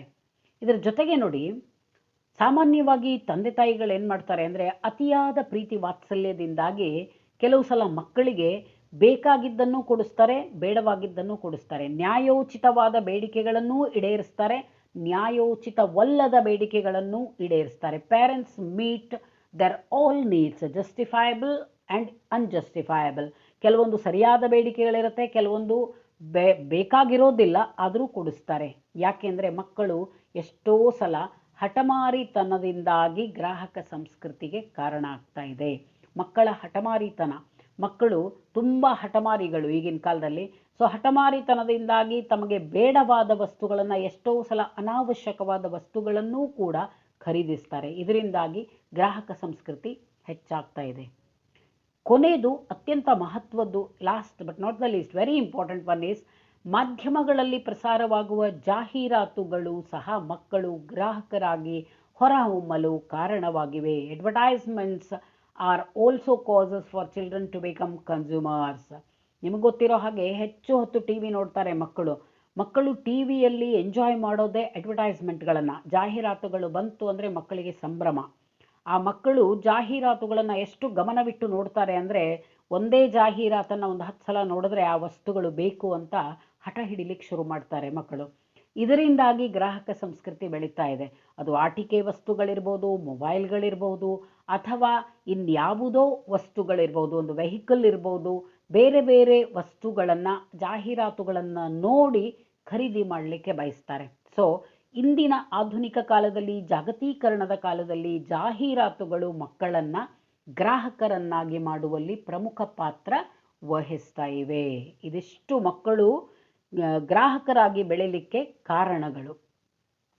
ಹಾಗಾದರೆ ಮಕ್ಕಳು ಗ್ರಾಹಕರಾಗ್ತಾ ಇದ್ದಾರೆ ಅನ್ನೋದಕ್ಕೆ ಕೆಲವೊಂದು ಎವಿಡೆನ್ಸ್ ಬೇಕಲ್ಲ, ಸಾಕ್ಷ್ಯಾಧಾರಗಳು ಬೇಕಲ್ಲ ನಮಗೆ. ಬನ್ನಿ ನೋಡೋಣ, ಯಾವ ಆಧಾರದ ಮೇಲೆ ಮಕ್ಕಳು ಗ್ರಾಹಕರಾಗ್ತಾ ಇದ್ದಾರೆ ಅಂತ ಅಧ್ಯಯನಗಳು ಹೇಳ್ತಾ ಇದೆ ಅಂದರೆ, how children emerged as consumers, some evidences. Let us see some evidences. ಭಾರತ ಮತ್ತು ಮುಂದುವರೆದ ದೇಶಗಳಲ್ಲಿ ಮಕ್ಕಳ ಮನರಂಜನೆಗಾಗಿ ಅಸಂಖ್ಯಾತ ಟಿವಿ ಚಾನೆಲ್ಗಳು ಕಾರ್ಯನಿರ್ವಹಿಸ್ತಾ ಇವೆ. ಮೊದಲಿನ ಕಾಲದಲ್ಲಿ ಒಂದು ದೂರದರ್ಶನ ಚಾನೆಲ್ ಮಾತ್ರ ಬರ್ತಾ ಇತ್ತು. ಇವಾಗ ಎಷ್ಟು ಚಾನೆಲ್ಗಳು ಬರ್ತಾ ಇದೆ ಅಂತ ನಮಗೇನೆ ಸಂಖ್ಯೆಗಳು ಗೊತ್ತಿರೋದಿಲ್ಲ. ರಿಮೋಟ್ನಲ್ಲಿ ನಮಗೆ ಎಷ್ಟು ಚಾನೆಲ್ಗಳು ಬರ್ತಾ ಇದೆ ಅನ್ನೋದು ಅಂಕಿ ಸಂಖ್ಯೆಗಳು ಸಿಗೋದಿಲ್ಲ. ಎಷ್ಟೋ 400-500 ಚಾನೆಲ್ಗಳು ಬರ್ತಾ ಇದೆ ಇವಾಗ ನಮ್ಮ ದೇಶದಲ್ಲಿ. ಸೊ ಅದರಲ್ಲಿ ಮಕ್ಕಳಿಗಾಗಿಯೇ ಕೆಲವೊಂದು ಚಾನೆಲ್ಗಳನ್ನು ಟಿ ವಿಯವರು ಮಾಡ್ತಾ ಇದ್ದಾರೆ. ಈ ಕೇಬಲ್ ನೆಟ್ವರ್ಕ್ನವರು ಮಕ್ಕಳನ್ನು ತಮ್ಮ ಗ್ರಾಹಕರು ಅಂತ ಪರಿಗಣಿಸಿದ್ದಾರೆ ಎಂಬುದಕ್ಕೆ ಇದೇ ಸಾಕ್ಷಿ, ಇದೇ ಪುರಾವೆ. ಮಕ್ಕಳಿಗಾಗಿಯೇ ಕಾರ್ಯಕ್ರಮಗಳನ್ನು ಬಿತ್ತರಿಸ್ತಾರೆ. ಕಾರ್ಟೂನ್ಗಳನ್ನು ಹಾಕೋದು ಯಾರ ಸಲುವಾಗಿ? ಮಕ್ಕಳ ಸಲುವಾಗಿ. ಕಾರ್ಟೂನ್ ಚಾನೆಲ್ಸ್ ಇದೆ, separate channels for children. So ಇದನ್ನೆಲ್ಲ ಪರಿಗಣಿಸಿಯೇ ಕೇಬಲ್ ನೆಟ್ವರ್ಕ್ನವರು ಗ್ರಾಹಕರಂತ ಹೇಳಿ ಮಕ್ಕಳನ್ನು ಪರಿಗಣಿಸ್ತಾರೆ. ಅಂಕಿಅಂಶಗಳ ಪ್ರಕಾರ ಜಾಹೀರಾತುದಾರರು ಪ್ರತಿ ವರ್ಷ $12 ಬಿಲಿಯನ್ ಹಣವನ್ನು ಮಕ್ಕಳ ಜಾಹೀರಾತುಗಳ ಮೇಲೆ ಖರ್ಚು ಮಾಡ್ತಾ ಇದ್ದಾರೆ, ಮಕ್ಕಳ ಉತ್ಪನ್ನಗಳ ಮೇಲೆ ಖರ್ಚು ಮಾಡ್ತಾ ಇದ್ದಾರೆ. 2018ರಲ್ಲಿ ಇಡೀ ಜಗತ್ತಿನಲ್ಲಿ ಮಕ್ಕಳ ಜಾಹೀರಾತುಗಳ ಮೇಲೆ $4.2 ಬಿಲಿಯನ್ ಹಣವನ್ನು ಖರ್ಚು ಮಾಡಲಾಗಿತ್ತು ಅಂತ ಒಂದು ಅಂಕಿಅಂಶ ಹೇಳುತ್ತೆ. ಜಾಹೀರಾತುದಾರರು ಮಾಧ್ಯಮದ ಮೂಲಕವೇ ಮಕ್ಕಳು ಮತ್ತು ಅವರ ಪಾಲಕರನ್ನು ಗ್ರಾಹಕರಾಗಿ ಪರಿವರ್ತಿಸಿ ಬಿಟ್ಟಿದ್ದಾರೆ. ಮಕ್ಕಳ ಉತ್ಪನ್ನಗಳೇ ಹೆಚ್ಚು ಜಾಹೀರಾತುಗಳಲ್ಲಿ ಬರ್ತಾ ಇರುತ್ತೆ. ನೀವು ನೋಡಿರ್ಬೋದು. ಯಾಕೆಂದರೆ ಮಕ್ಕಳನ್ನು ಆಕರ್ಷಿಸೋದೇ ಜಾಹೀರಾತುಗಳ ಮೂಲಕ. ಪ್ರತಿಯೊಂದು ವಸ್ತುವನ್ನು ಜಾಹೀರಾತುಗಳ ಮೂಲಕ ಮಕ್ಕಳು ನೋಡಿದರೆ ಖಂಡಿತವಾಗಿಯೂ ಆಕರ್ಷಿತರಾಗಿ ಆ ವಸ್ತುಗಳನ್ನು ಕೊಂಡುಕೊಳ್ಳೇಬೇಕು ಅನ್ನುವ ಹಠ ಹಿಡಿತಾರೆ. ಹಾಗಾಗಿ ಮಕ್ಕಳ ಜಾಹೀರಾತುಗಳನ್ನು ರೆಡಿ ಮಾಡಲಿಕ್ಕಾಗಿಯೇ ಇಷ್ಟೆಲ್ಲ ಹಣವನ್ನು ಖರ್ಚು ಮಾಡ್ತಾ ಇದ್ದಾರೆ. ಅದರರ್ಥ ಮಕ್ಕಳು ಗ್ರಾಹಕರಾಗಿ ಹೊರಹೊಮ್ಮಿದ್ದಾರೆ ಅಂತ. 2020ರಲ್ಲಿ ಜಾಗತಿಕ ಆಟಿಕೆ ಸಾಮಾನುಗಳ ಮಾರುಕಟ್ಟೆ ಪ್ರಾರಂಭವಾಯಿತು. ಗ್ಲೋಬಲ್ ಟಾಯ್ ಮಾರ್ಕೆಟ್ ಅಂತ ಹೇಳ್ತೇವೆ. ಅಂದರೆ ಜಗತ್ತಿನ ಮಕ್ಕಳ ಆಟಿಕೆ ಸಾಮಾನುಗಳ ಒಂದು ದೊಡ್ಡ ಮಾರುಕಟ್ಟೆ ಪ್ರಾರಂಭವಾಯಿತು. ಆ ಮಾರುಕಟ್ಟೆಯ ಮೌಲ್ಯ ಅಂದರೆ ಅಲ್ಲಿರುವ ವಸ್ತುಗಳ ಮೌಲ್ಯ ಎಷ್ಟಿತ್ತು ಅಂದರೆ $93.63 ಬಿಲಿಯನ್ ಮೌಲ್ಯ ಇತ್ತಂತೆ. ಅಂದರೆ ಅಷ್ಟು ಹಣವನ್ನು ಖರ್ಚು ಮಾಡಿ ಒಂದು ಆಟಿಕೆ ಮಾರುಕಟ್ಟೆಯನ್ನು, ಆಟಿಕೆ ಸಾಮಾನುಗಳ ಮಾರುಕಟ್ಟೆ ಅಂದರೆ ಮಕ್ಕಳಿಗಾಗಿಯೇ ಟಾಯ್ಸ್ ಸಿಗುವಂಥದ್ದು. ಇವಾಗ ಈವನ್ ನೀವು ಕೂಡ ಸಣ್ಣ ಪುಟ್ಟ ನಗರಗಳಲ್ಲಿಯೂ ನೋಡ್ತಾ ಇದ್ದೀರಿ. ಮಕ್ಕಳಿಗಾಗಿಯೇ ಅಂಗಡಿಗಳನ್ನು ತೆರೆಯಲಾಗಿದೆ. ಮಕ್ಕಳ ಬಟ್ಟೆಗಳೇ ಬೇರೆ ಅಂಗಡಿಯಲ್ಲಿ ದೊರೆಯುತ್ತೆ. ಮಕ್ಕಳ ಆಟಿಕೆ ಸಾಮಾನುಗಳಿಗಾಗಿ ಒಂದು ಪ್ರತ್ಯೇಕ ಅಂಗಡಿಗಳು, ಮಕ್ಕಳ ಆಹಾರ ದೊರೆಯುವಂತಹ ಅಂಗಡಿಗಳು, ಮಕ್ಕಳಿಗೆ ಬೇಕಾಗುವಂತಹ ವಸ್ತುಗಳು ಸಿಗುವಂತಹ ಅಂಗಡಿಗಳೇ ಬೇರೆ ಆಗ್ಬಿಟ್ಟಿದೆ ಇವಾಗ. ಅದರ ಅರ್ಥ ಅಷ್ಟು ದೊಡ್ಡ ಪ್ರಮಾಣದಲ್ಲಿ ಮಕ್ಕಳು ಗ್ರಾಹಕರಾಗಿ ಇವತ್ತು ಹೊರಹೊಮ್ತಾ ಇದ್ದಾರೆ ಅಂತ. ಈಗ ಇನ್ನೊಂದು ಉದಾಹರಣೆ ಹೇಳಬೇಕು ಅಂದರೆ, ಈ ಮೊದಲು ಆಲ್ ಇಂಡಿಯಾ ರೇಡಿಯೋದಲ್ಲಿ ಗಿಳಿವಿಂಡು ಅನ್ನೋ ಒಂದು ಕಾರ್ಯಕ್ರಮ ಬರ್ತಾ ಇತ್ತು. ಅದು ಕೇವಲ ಮಕ್ಕಳಿಗಾಗಿ ಕಾರ್ಯಕ್ರಮ ಪ್ರಸಾರವಾಗ್ತಾ ಇತ್ತು. ಚಿಕ್ಕ ಮಕ್ಕಳೇ ಅಲ್ಲಿ ಹೋಗಿ ಕಾರ್ಯಕ್ರಮಗಳನ್ನು ನಡೆಸ್ಕೊಡ್ತಾ ಇದ್ರು, ಕಾರ್ಯಕ್ರಮಗಳಲ್ಲಿ ಭಾಗವಹಿಸ್ತಾ ಇದ್ರು. ಈ ರೀತಿ ಮಕ್ಕಳಿಗಾಗಿ ಕಾರ್ಯಕ್ರಮಗಳನ್ನು ಮಾಡ್ತಾರೆ. ಮಕ್ಕಳಿಗಾಗಿ ಟಿ ವಿ ಚಾನಲ್ಗಳಿದೆ, ಮಕ್ಕಳಿಗಾಗಿ ಮಾರುಕಟ್ಟೆಯಲ್ಲಿ ಪ್ರತ್ಯೇಕ ಅಂಗಡಿಗಳಿದೆ ಅನ್ನೋದು ಯಾವುದರ ಸಾಕ್ಷ್ಯಾಧಾರ? ಮಕ್ಕಳು ಗ್ರಾಹಕರಾಗಿ ಹೊರಹೊಮ್ತಾ ಇದ್ದಾರೆ. ಅದು ಕೂಡ ದೊಡ್ಡ ಪ್ರಮಾಣದಲ್ಲಿ ಗ್ರಾಹಕರಾಗಿ ಆಧುನಿಕ ಕಾಲದಲ್ಲಿ ಹೊರಹೊಮ್ತಾ ಇದ್ದಾರೆ ಅನ್ನೋದಕ್ಕೆ ಪುರಾವೆಗಳು. ಈ ರೀತಿ ಮಕ್ಕಳು ಗ್ರಾಹಕರಾಗಿ ಹೊರಹೊಮ್ತಾ ಇರೋದ್ರಿಂದ ಹಲವಾರು ಅಪಾಯಗಳಾಗುತ್ತೆ, ತೊಂದರೆಗಳಾಗುತ್ತೆ ಸಮಾಜದಲ್ಲಿ. So children as consumers threats ಆಗುತ್ತೆ. What are the threats to the society? ಸಮಾಜಕ್ಕೆ ಆಗುವ ತೊಂದರೆಗಳೇನು, ಸಮಾಜದಲ್ಲಿ ಕಂಡುಬರುವಂಥ ಅಪಾಯಗಳೇನು ಅಂತ ನೋಡೋದಾದರೆ, ಮೊದಲನೇದಾಗಿ ಮಾಧ್ಯಮಗಳಲ್ಲಿ ಬರುವ ಜಾಹೀರಾತುಗಳಿಂದ ಆಕರ್ಷಿತರಾಗುವ ಮಕ್ಕಳು ಆ ವಸ್ತುಗಳನ್ನು ಹೇಗಾದರೂ ಮಾಡಿ ಪಡೆಯಲೇಬೇಕೆಂಬ ಹಂಬಲ ಬೆಳೆಸ್ಕೊಳ್ತಾರೆ. ಪಾಲಕರು ಒಂದು ವೇಳೆ ಅವುಗಳನ್ನು ಖರೀದಿಸಲು ಒಪ್ಪಿಗೆ ಕೊಡದಿದ್ದರೆ ಮಕ್ಕಳು ಖಿನ್ನತೆಗೆ ಒಳಗಾಗ್ತಾರೆ. ಬಹಳಷ್ಟು ಉದಾಹರಣೆಗಳನ್ನು ನೋಡಿರ್ತೀರಿ ನಿಮ್ಮ ಸುತ್ತಮುತ್ತಲು. ಮಕ್ಕಳು ಒಂದು ಸಲ 2 ಸಲ ತಂದೆ ತಾಯಿಗಳನ್ನು ಕೇಳ್ತಾರೆ ವಸ್ತುಗಳನ್ನು ಕೊಡಿಸ್ಲಿಕ್ಕೆ. ಟಿ ವಿಯಲ್ಲಿ ಬರುವ ವಸ್ತುಗಳೇ ಬೇಕು ಅಂತ ಹಠ ಹಿಡಿತಾರೆ. ಎಷ್ಟೋ ಸಲ ಪಾಪ ಪಾಲಕರಿಗೆ ಬಡತನದಿಂದಾಗಿ ಕೊಡಿಸ್ಲಿಕ್ಕೆ ಆಗೋದಿಲ್ಲ. ಅಂಥ ಹೊತ್ತಿನಲ್ಲಿ ಮಕ್ಕಳು ಖಿನ್ನತೆಗೆ ಒಳಗಾಗ್ತಾರೆ. ಎಷ್ಟೋ ಸಲ ಮಕ್ಕಳು, ಪ್ರಾಥಮಿಕ ಶಾಲೆ ಮಕ್ಕಳು, ತಂದೆ ತಾಯಿಗಳು ವಸ್ತುಗಳನ್ನು ಕೊಡಿಸಿಲ್ಲ ಅನ್ನೋ ಕಾರಣಕ್ಕೆ ಆತ್ಮಹತ್ಯೆ ಮಾಡಿಕೊಂಡಂತಹ ಉದಾಹರಣೆಗಳೂ ಇದೆ. ಸೊ ಮಾನಸಿಕವಾಗಿ ಖಿನ್ನತೆಯಿಂದ ಬಳಲಬೇಕಾಗತ್ತೆ. They may commit suicide also. So ಇದು ಒಂದು ಸಮಸ್ಯೆ, ಒಂದು ಅಪಾಯ ಈ ಗ್ರಾಹಕ ಸಂಸ್ಕೃತಿ ಹೆಚ್ಚಾಗ್ತಾ ಇರೋದ್ರಿಂದ ನಮಗೆ ಕಂಡು ಬರ್ತಾ ಇರುವಂಥ ಒಂದು ದೊಡ್ಡ ಅಪಾಯ. ಇನ್ನು ಎರಡನೇದಾಗಿ ಮಕ್ಕಳಲ್ಲಿ ಭೌತಿಕವಾದ ಬೆಳೀತಾ ಇದೆ. ಮೆಟೀರಿಯಾಲಿಸಮ್ ಇನ್ಕ್ರೀಸಸ್ ಇನ್ ಚಿಲ್ಡ್ರನ್. ಭೌತಿಕವಾದ ಅಂದರೆ ವಸ್ತುಗಳ ಮೇಲೆ ಪ್ರೀತಿ ಜಾಸ್ತಿ ಆಗ್ತಾ ಇದೆ.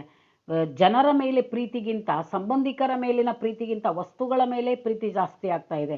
ಇವಾಗ ಚಿಕ್ಕ ಮಕ್ಕಳು ಕೂಡ ನೋಡಿ, ನೀವು ಮೊಬೈಲ್ ಕೊಟ್ಬಿಟ್ರೆ ಸುಮ್ಮನೆ ಒಂದು ಕಡೆ ಕೂತ್ಕೋತಾರೆ. ಅವರಿಗೆ ಯಾವ ಸಂಬಂಧಿಕರೂ ಬೇಕಾಗಿಲ್ಲ, ಅಣ್ಣನೂ ಬೇಕಾಗಿಲ್ಲ, ಅಕ್ಕನೂ ಬೇಕಾಗಿಲ್ಲ, ತಂದೆ ತಾಯಿಗಳು ಬೇಕಾಗಿಲ್ಲ.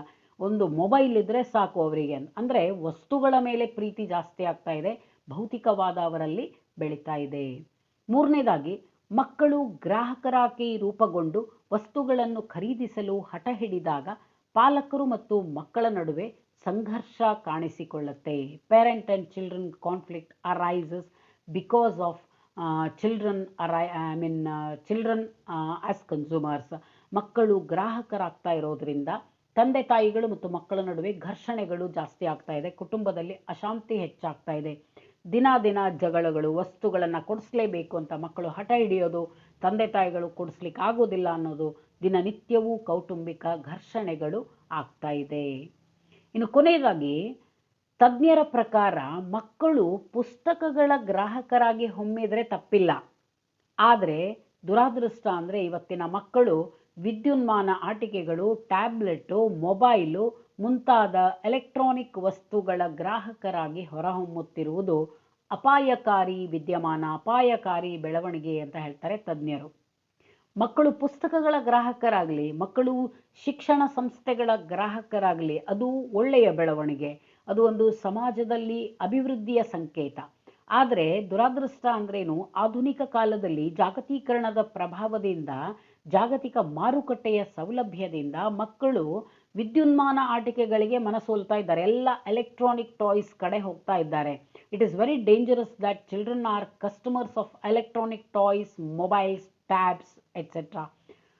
ಪ್ರತಿಯೊಬ್ಬರು ಮಕ್ಕಳು ಇವತ್ತು ಮೊಬೈಲೇ ಬೇಕು ಅಂತಾರೆ, ಟ್ಯಾಬ್ಲೆಟ್ ಬೇಕು, PC ಬೇಕು, ಕಂಪ್ಯೂಟರ್ ಬೇಕು, ಲ್ಯಾಪ್ಟಾಪ್ ಬೇಕು. ಚಿಕ್ಕ ಮಕ್ಕಳು ಕೂಡ ಇವತ್ತು ಮೊಬೈಲನ್ನು ಈಸಿಯಾಗಿ ಆಪ್ರೇಟ್ ಮಾಡ್ತಾರೆ. ಮೊಬೈಲ್ಗಳು ಬೇಕು ಅವರಿಗೆ. ಹಾಗೆ ಮೊಬೈಲ್ನಲ್ಲಿ ಹಾಡು ಕೇಳ್ತಾರೆ, ಮೊಬೈಲ್ಗಳಲ್ಲಿ ತಮಗಿಷ್ಟವಾದ ಕಾರ್ಟೂನ್ಗಳನ್ನು ನೋಡ್ತಾರೆ. ಹಾಗಾಗಿ ಬೇರೆ ಆಟಿಕೆಗಳಿಗಿಂತ ವಿದ್ಯುನ್ಮಾನ ಆಟಿಕೆಗಳನ್ನು ಇಷ್ಟಪಡ್ತಾ ಇದ್ದಾರೆ. ಇದು ಒಂದು ದೊಡ್ಡ ಅಪಾಯಕಾರಿ ಬೆಳವಣಿಗೆ ಅಂತ ಹೇಳ್ತಾರೆ ತಜ್ಞರು. ಅವರು ಪುಸ್ತಕಗಳ ಗ್ರಾಹಕರಾಗಬೇಕು, ಶಿಕ್ಷಣ ಸಂಸ್ಥೆಗಳ ಗ್ರಾಹಕರಾಗಬೇಕು. ಹೆಚ್ಚು ಶಿಕ್ಷಣಕ್ಕೆ ಸಂಬಂಧಿಸಿದ ವಸ್ತುಗಳನ್ನು ತಗೊಂಡ್ರೆ ಅಡ್ಡಿ ಇಲ್ಲ, ಅದು ಒಳ್ಳೆಯ ಬೆಳವಣಿಗೆ. ಆದರೆ ಇದು ಅಪಾಯಕಾರಿ ಬೆಳವಣಿಗೆ ಅಂತ ಹೇಳ್ತಾ ಇದ್ದಾರೆ ತಜ್ಞರು. ಇದು ಮಕ್ಕಳು ಗ್ರಾಹಕರಾಗಿ ಹೊರಹೊಮ್ಮುತ್ತಿರುವುದರಿಂದ ಆಗ್ತಾ ಇರುವಂತಹ ಅಪಾಯಗಳು. ವಿದ್ಯಾರ್ಥಿಗಳೇ, ಗ್ರಾಹಕ ಸಂಸ್ಕೃತಿ ಅಂದರೆ ಏನು ಮತ್ತು ಮಕ್ಕಳು ಹೇಗೆ ಗ್ರಾಹಕರಾಗಿ ಹೊರಹೊಮ್ತಾ ಇದ್ದಾರೆ, ಅದರಿಂದಾಗಿ ಏನು ಅಪಾಯಗಳಾಗ್ತಾ ಇದೆ ಅನ್ನೋದ್ರ ಬಗ್ಗೆ ಸ್ವಲ್ಪ ಮಾಹಿತಿಯನ್ನು ನೀಡಲಿಕ್ಕೆ ಪ್ರಯತ್ನ ಪಟ್ಟಿದ್ದೇನೆ. ಇದು ತಮಗೆ ಉಪಯೋಗವಾಗುತ್ತೆ ಅಂತ ಭಾವಿಸ್ತೇನೆ. ಸೊ ಈ ಒಂದು ಟಾಪಿಕನ್ನು ರೆಡಿ ಮಾಡಲಿಕ್ಕೆ ನಾನು ಉಪಯೋಗಿಸಿದಂತಹ ಪುಸ್ತಕ ಅಂದರೆ ಡಾಕ್ಟರ್ ಏರ್ನಾ ಚೋ ಮುಳುಗುಂದ್ ಹಾಗೂ ಡಾಕ್ಟರ್ ನಳಿನಿ ಬೆಂಗೇರಿ ಅವರದ್ದು ಒಂದು ಸಮಾಜಶಾಸ್ತ್ರ ಗ್ರಹಿಕೆ ಅಂತ ಸೃಷ್ಟಿ ಪ್ರಕಾಶನ್ ಧಾರವಾಡದಿಂದ ಹೊರಗೆ ಬರ್ತಾ ಇದೆ. ಇಟ್ ಈಸ್ ಅಂಡರ್ ಪ್ರಿಂಟ್, ಮುದ್ರಣ ಹಂತದಲ್ಲಿದೆ. ಆ ಪುಸ್ತಕವನ್ನು ರೆಫರ್ ಮಾಡಿದ್ದೇನೆ. ಜೊತೆಗೆ ವಿಕಿಪೀಡಿಯಾದಿಂದ ಕೆಲವೊಂದು ಮಾಹಿತಿಯನ್ನು ತಗೊಂಡಿದ್ದೇನೆ. ಹಾಗೆ ಡಿಫ್ರೆಂಟ್ ವೆಬ್ಸೈಟ್ನಿಂದ ಡಿಫ್ರೆಂಟ್ ಆರ್ಟಿಕಲ್ಸನ್ನು ರೆಫರ್ ಮಾಡಿ ಈ ಒಂದು ಟಾಪಿಕನ್ನು ನಿಮಗಾಗಿ ಸಿದ್ಧಪಡಿಸಿದ್ದೇನೆ. ಸೊ ಇನ್ನಷ್ಟು ಆಸಕ್ತಿಯುತ ವಿಡಿಯೋಗಳಿಗಾಗಿ ನನ್ನೊಂದು ಯೂಟ್ಯೂಬ್ ಚಾನಲ್ ಇದೆ, ಸೋಷಿಯಲ್ ವೇವ್ಸ್ ಅಂತ. So you can watch sociology videos in that channel. Follow my channel, subscribe to my channel for more interesting videos. Thank you.